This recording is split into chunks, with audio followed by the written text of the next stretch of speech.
वक्त एक बड़ी खबर आ रही है कि मरकजी वजीर रविशंकर प्रसाद बीजेपी के सीनियर लीडर भी हैं। उन्होंने भी गुपकार अलायंस के साथ कांग्रेस के जाने पर सवाल उठाया है।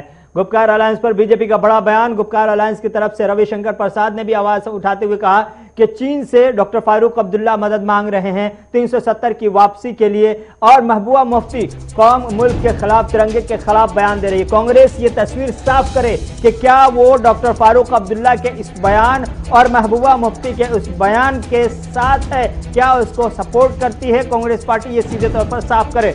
गुपकार अलायंस में कांग्रेस के जाने से बीजेपी की तरफ से मुसलसल आवाज उठाई जा रही है। अब से कुछ देर पहले संबित पात्रा की तरफ से प्रेस कॉन्फ्रेंस की गई और अब इस वक्त जो खबर मिल पा रही है कि रविशंकर प्रसाद ने भी सवाल उठाया है और कहा है कि डॉक्टर फारूक अब्दुल्ला ने चीन से मदद मांगी कि वो आर्टिकल 370 चीन की मदद से वापस लेंगे। साथ ही साथ महबूबा मुफ्ती ने कहा कि वो तिरंगा को उस वक्त तक हाथ नहीं लगाएंगे जब तक के आर्टिकल 370 वापस ना ले आए। तो फिर क्या कांग्रेस मुल्क मुखालिफ पार्टियों के साथ है? क्या फारूक अब्दुल्ला के बयान को सपोर्ट करती है? क्या महबूबा मुफ्ती के सोच को सपोर्ट करती है? कांग्रेस ये तस्वीर साफ करे। सीधे तौर पर रविशंकर ने कांग्रेस से ये सवाल पूछा। क्या कुछ रविशंकर प्रसाद ने कहा, एक बार उनको भी सुनिए। का लाभ SC/ST को गंभीरता से नहीं मिलता। आपको मालूम है कि कश्मीर में मंडल कमीशन का भी बेनिफिट वहां के पिछड़ों, अति पिछड़ों को नहीं मिलता। और देश को यह जानना जरूरी है कि कश्मीर में बड़ी संख्या में SC हैं, ST हैं, मल्लाह जाति के लोग हैं। मैं गया हूं कश्मीर में, मैंने काम किया है। ये जो पूरा डल्ले के आसपास बड़ी संख्या में हमारे निषाद भाइयों का वहां संख्या रहती है, जो गुज्जर हैं, जो बकरवाल हैं, इनको कोई लाभ नहीं मिलता। तो क्या इन सबों को दोबारा इस लाभ से छीनने की कवायद हो रही है क्या?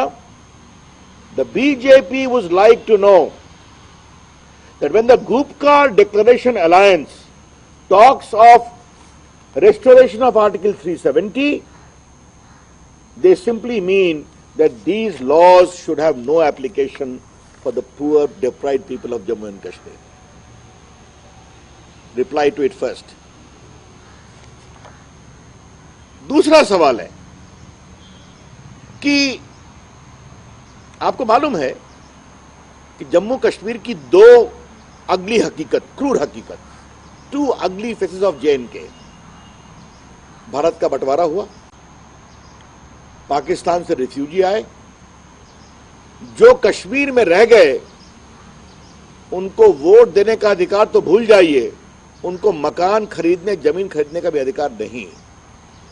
और जो वहां से निकल के पंजाब से आगे बढ़ गए वो भारत के प्राइम मिनिस्टर हो गए, doctor Manmohan Singh and I.K. Gujral, और डिप्टी प्राइम मिनिस्टर भी हो गए L.K. आडवाणी।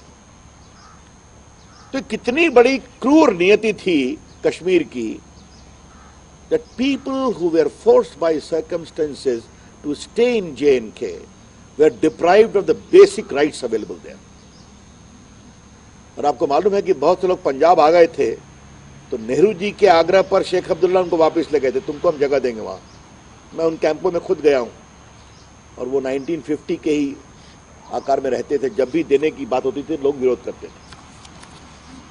और दूसरा जो सबसे बड़ा विषय है, मैंने संसद में इस पर बोलते हुए अपनी बात कही थी, आज मैं दोबारा रिपीट करूंगा। जम्मू कश्मीर की एक क्रूर हकीकत है कि अगर जम्मू कश्मीर की एक मुस्लिम बेटी भी किसी दिल्ली या पंजाब के मुसलमान नौजवान से शादी करती थी तो अपने सारे संपत्ति के अधिकार से महरूम हो जाती थी। अगर कोई जम्मू की हिंदू बेटी भी जम्मू का लाभ SC/ST को गंभीरता से नहीं मिलता। आपको मालूम, वो कश्मीर के बाहर शादी करती थी तो वो भी अपने पिता के अधिकारों से बेदखल हो जाया करती थी। Therefore, an ordinary woman